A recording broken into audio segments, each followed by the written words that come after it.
Still trying to find the trap behind the first time we kissed.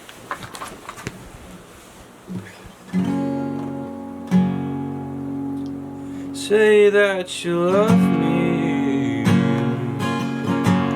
or the sky's colored blue. I know how to lie, and I'll be suspicious of you. Today, what have I got for you? I have this phone. Today I want to talk about the Sony Xperia XZ1 Compact. This little guy right here. I say this little guy right here and held it to the camera a lot. Anyway, this phone, I have realized, is a lot like the ThinkPad of smartphones. And what I mean by that is I actually have a ThinkPad. I keep it right here, strapped beside my bed.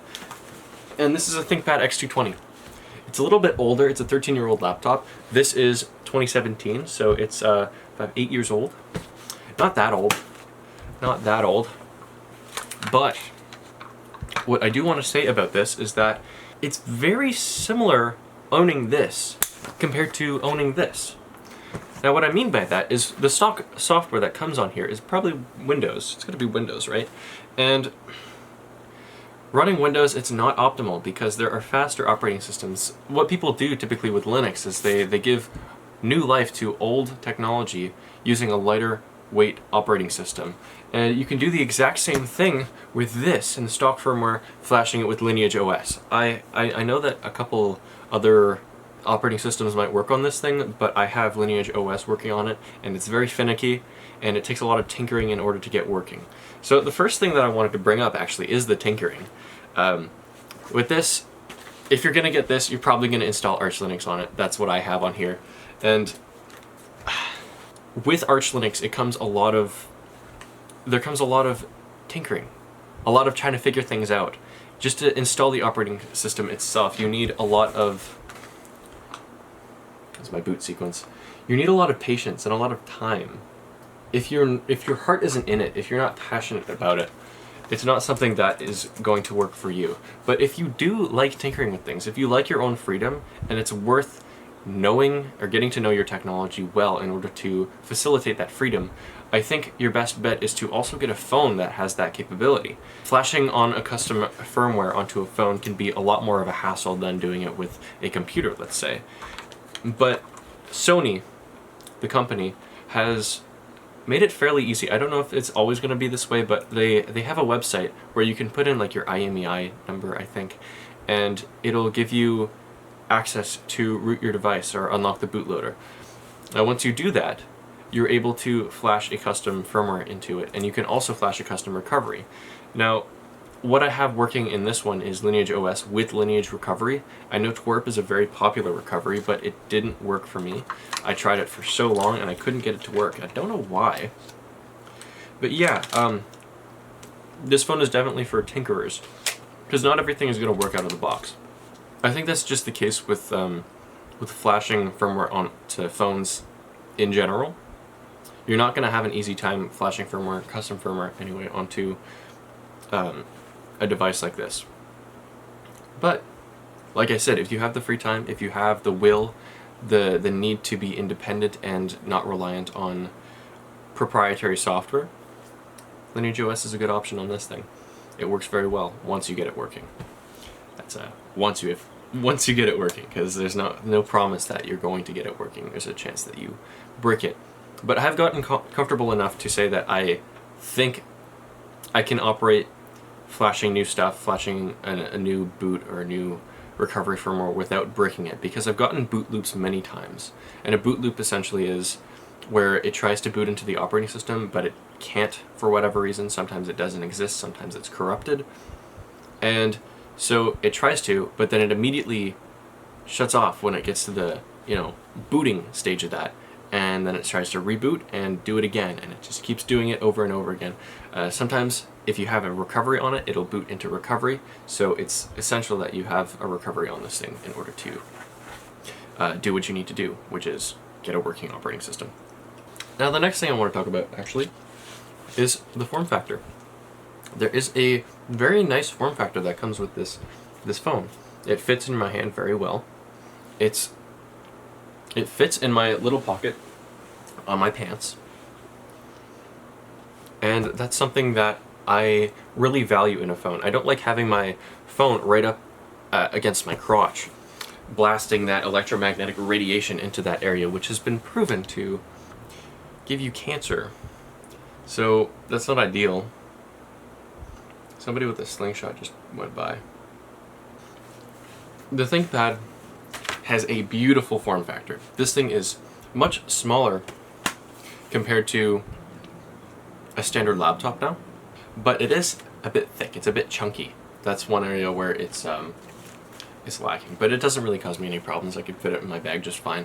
But there's a certain level of ergonomics that I've come to expect from other technology once I have started to own this ThinkPad. For example, I have the bigger capacity battery that sticks at the back a little bit. Luke Smith talks about this in some of his videos, but it acts as a handle, a very nice handle, by the way. And if somebody wanted to take this from me, it's, you know, they could probably still rip it out of my hands, but it gives me the opportunity to do this, which I can't do with any other laptop. And why wouldn't you want to be able to do this? This seems like such a natural way of, you know, showing somebody something. Not like that, but like holding it in one hand and not having it like balanced and able to get tipped out of your hand. That's ridiculous. Keyboard is great. Everything is fine on there. One thing I will mention about this phone is that it's much harder to use the keyboard on it. That's not the case with the ThinkPad. The ThinkPad is a beautiful device, very easy to use. But I think with phones, there's a different philosophy that comes with phones. And so you kind of need to treat it differently as such. With a computer, it's sort of made to do work.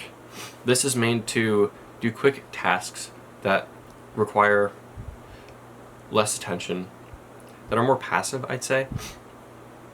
And in that sort of philosophy that comes with having a phone, like calls and texting and, you know, getting a map route to somewhere, it's a lot easier for companies to take advantage of the fact that you're constantly pulling this thing out in order to do quick tasks. And they can sort of hijack your attention in that way. So we get things like Instagram, social media in general. It's just every single social media platform, it has its own version of TikTok basically now, trying to get as much attention out of you as possible. And I don't really like that. Now, I'm going to make another video about this, but the same reason why this form factor makes the phone harder to use is the same reason why I want it in a phone. A more compact form factor means that there's a smaller screen, there's less battery. If you want to do something, it's not that I'd ever notice that that I'm lacking in battery capacity. This thing I bought used off of eBay, and it only had like a 80% battery health, so only 80% of its maximum capacity could be used at any given time. But the fact that there are limitations like this, there's a bit of a problem with bandwidth with this thing. A lot of companies go out of their way to improve bandwidth with phones in general. And by bandwidth I mean like how easy it is to operate the thing. With computers there's a much higher bandwidth because you have this whole keyboard to work with, right? You could type all of these keys, but with this it's a very small rectangle. And so typing on it, you're going to fat finger a lot of keys when you're typing. You can use the swipe functionality, and I find that works very well, but it is owned by Google. That's another cool thing about Android. All of your system utilities, basically, like your keyboard, your launcher for launching apps, your settings, your notification tray, they're all like apps. They're all APK files, which means that you can interchange them with whatever you want. So I got Google's keyboard on this thing, which I don't really like. I don't like that one bit, but I use MicroG, which sort of makes it a little better. MicroG is basically a technology that spoofs Google signatures, from my understanding of it, and it allows you to use those Google services without actually having the spookiness of Google infiltrating your device. So that's what I use on this. I don't have G-apps, but I do have the ability to download Google applications through the Aurora Store. It comes with the Aurora Store and not the Play Store on this thing. if you get the ROM that I got, which is the unofficial Lineage OS 21. I can like link it in the description if anybody wants, or I can make a tutorial on it too. But yeah, smaller form factor makes you less likely to get your attention taken advantage of. And I think that's generally a good thing with smartphones. Next thing I wanted to talk about is it's kind of like the ThinkPad. It's kind of like the ThinkPad of of smartphones, because you have unlimited customizability. If you look closely here, you can see that it's a Minecraft font. I changed my system font to the Minecraft font just because I can. You can change so many things on this if you have it rooted, which means you have root access on your device. What else can I say? There is no central authority elsewhere that has more privilege on your phone than you do, if that makes sense. You are the owner of this phone, and not only are you the owner of the hardware, but you're also the owner of the software. And that's really important to me. And like I said before, everything is sort of an APK file. It's an application. The system tray here. The system tray, the launcher. I actually use a special launcher. This is called Mew launcher, like the Greek character Mew launcher. It's in the F-Droid store. F-Droid is another big thing that I really like using, because it's all free and open source, meaning the developer could put ads in it, but somebody could just take the source code and remove the ads, so there's really no point. So basically everything on the F-Droid store is ad-free and easy to use. So I have multiple things set up. I have, like, for example, this swipe opens my Spotify. I have, like, this swipe opens my guitar tuner. There we go. I have, you know, there are different things, like tap swipe up, that opens my calorie counter. I haven't logged in yet since the last time I had to reflash this phone. I don't think I'll have to again though. I was having a problem with 4G. It wasn't working on this device. I was only up to 3G, but reflashing the firmware fixed my problem. And so yeah, just everything can be streamlined. Everything can be made to your specification, however you want, with enough effort. And I really appreciate that about a device. You're not locked into what somebody else wants you to do with it. You're free to do whatever you want.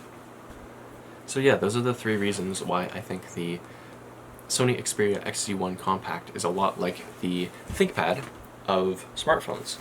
For customizability, it's made for people who like to tinker, and it's also got a nice form factor. It was well designed.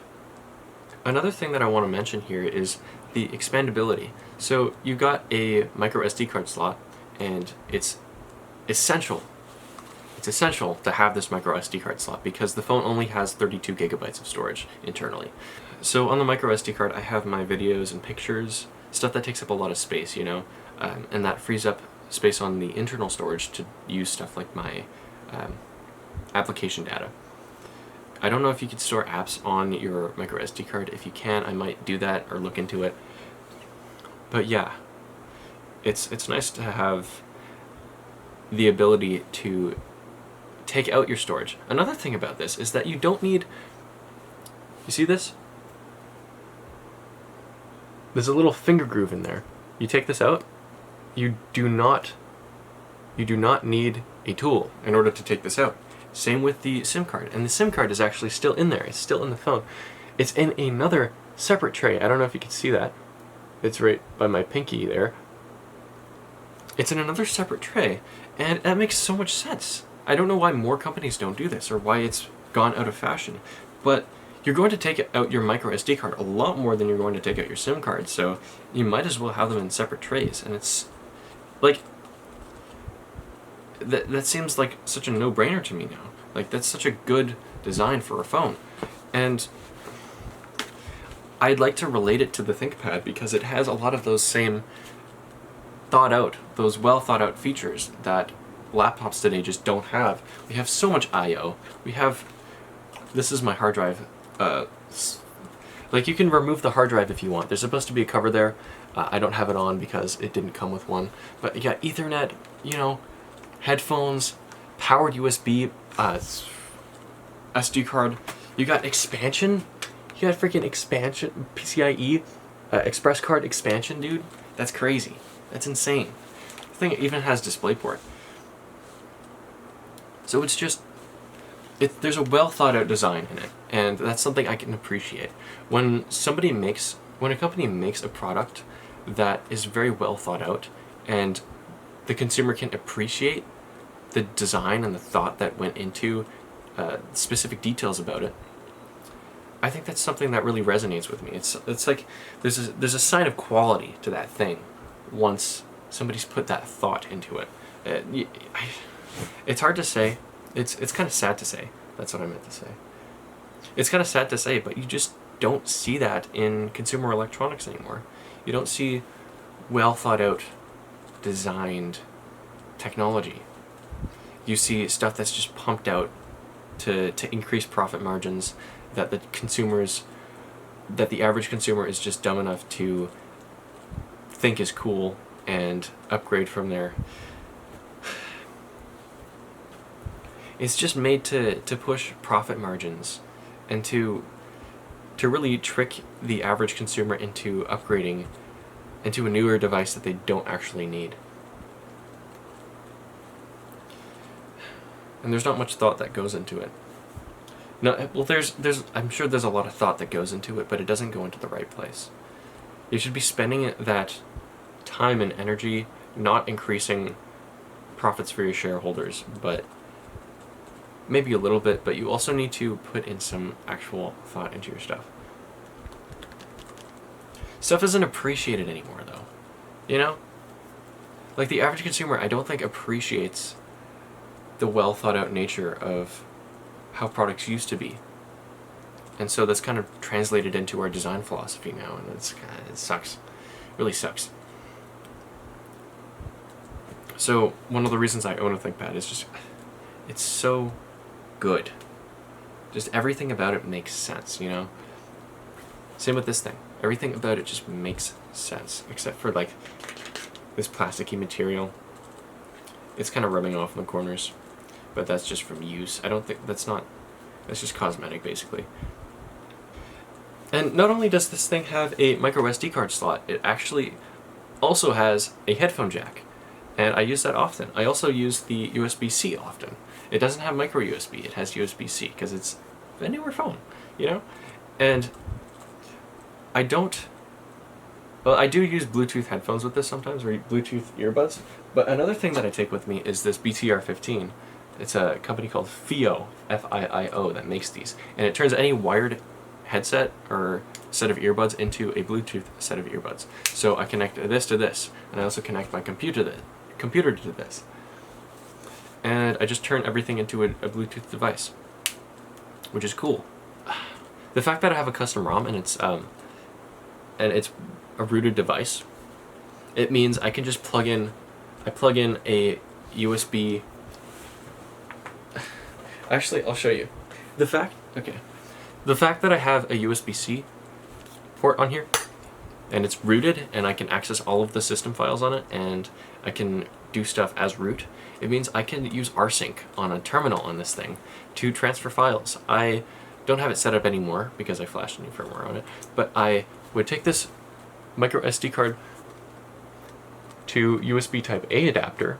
You put it in where the white is, you put the card in there, and actually on the same side is where you plug it into the USB type A port. And I actually have an adapter here, so I can plug it right into my phone. And once that's connected, I use an alias on Termux.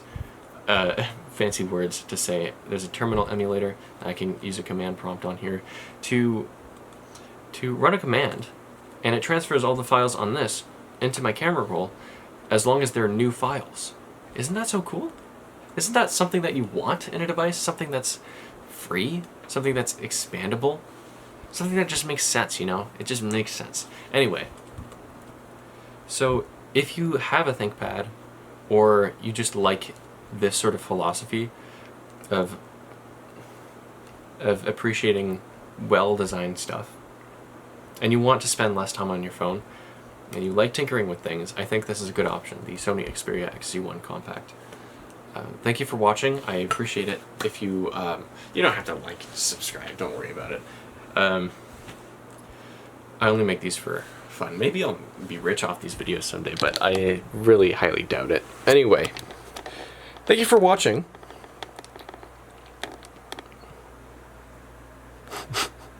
Goodbye. Bye-bye.